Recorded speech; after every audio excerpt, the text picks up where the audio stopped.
pabrik membuat kondisi aliran sungai Cilengsi Bogor semakin parah.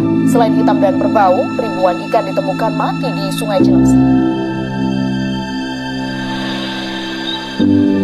Beginilah kondisi sungai Cilengsi. Selain airnya berwarna hitam dan berbau, permukaan sungai juga dipenuhi busa yang diduga bekas pembuangan limbah pabrik. Tidak hanya itu, ribuan ekor ikan ditemukan mati mengambang di tepi sungai. Buruknya kondisi sungai Cilengsi dikhawatirkan bakal berdampak bagi warga yang tinggal di Bekasi. Sebab air aliran sungai Cilengsi juga mengalir ke arah Kali Cikeas dan Kali Bekasi.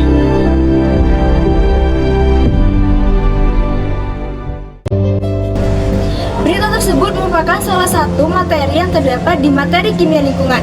Kimia lingkungan adalah ilmu yang mempelajari fenomena biokimia dan juga kimia di alam.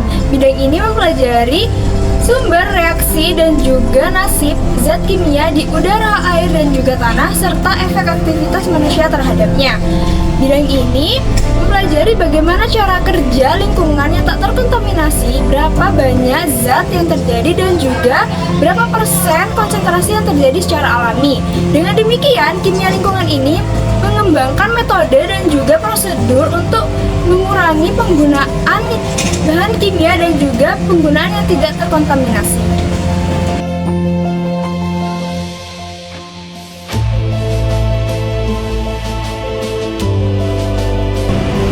Tanpa kita sadari, setiap kali air cucian yang kita buang ke selokan, maka air limbah deterjen juga akan ikut bersamanya.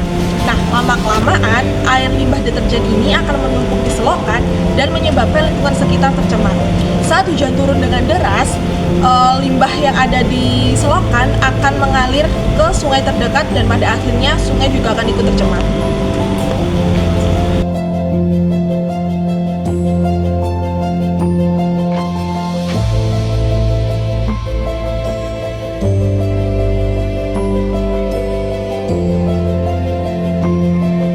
Limbah deterjen laundry yang dibuang ke selokan memberikan dampak negatif yang sangat signifikan terhadap lingkungan. Dampak yang pertama, air limbah laundry ini dapat mengurangi kualitas pada air. Dampak yang kedua, air limbah laundry ini juga dapat menyebabkan kematian pada berbagai spesies ikan dan mengurangi keanekaragaman biota air. Dampak yang ketiga, air limbah ini dapat menyebabkan penurunan tingkat kesuburan tanah serta menyebabkan polusi udara karena bau yang tidak sedap itu. Dan dampak yang terakhir, yakni air limbah ini dapat berpengaruh pada kesehatan manusia seperti iritasi pada kulit dan pernafasan serta meningkatkan risiko kanker.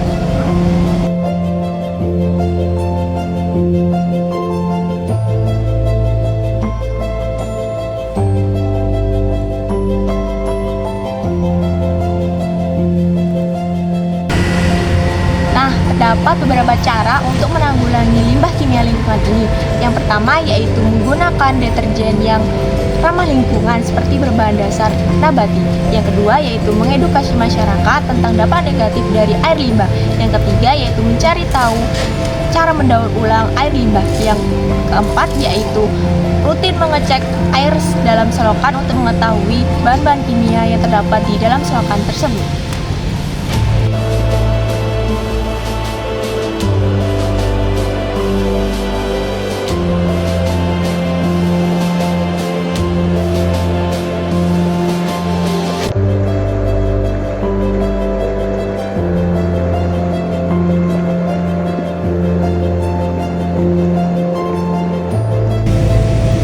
Kimia lingkungan bukan hanya masalah masa kini, tetapi juga warisan yang kita tinggalkan untuk generasi mendatang. Dengan memahami dampak dan sumber pencemaran limbah kimia, langkah-langkah penanggulangan dan pengelolaan menjadi penting untuk menjaga keberlanjutan lingkungan dan menjaga kesehatan manusia di masa depan. Jadi, mari bersama-sama berkomitmen untuk menjaga bumi kita, rumah kita dari pencemaran limbah kimia.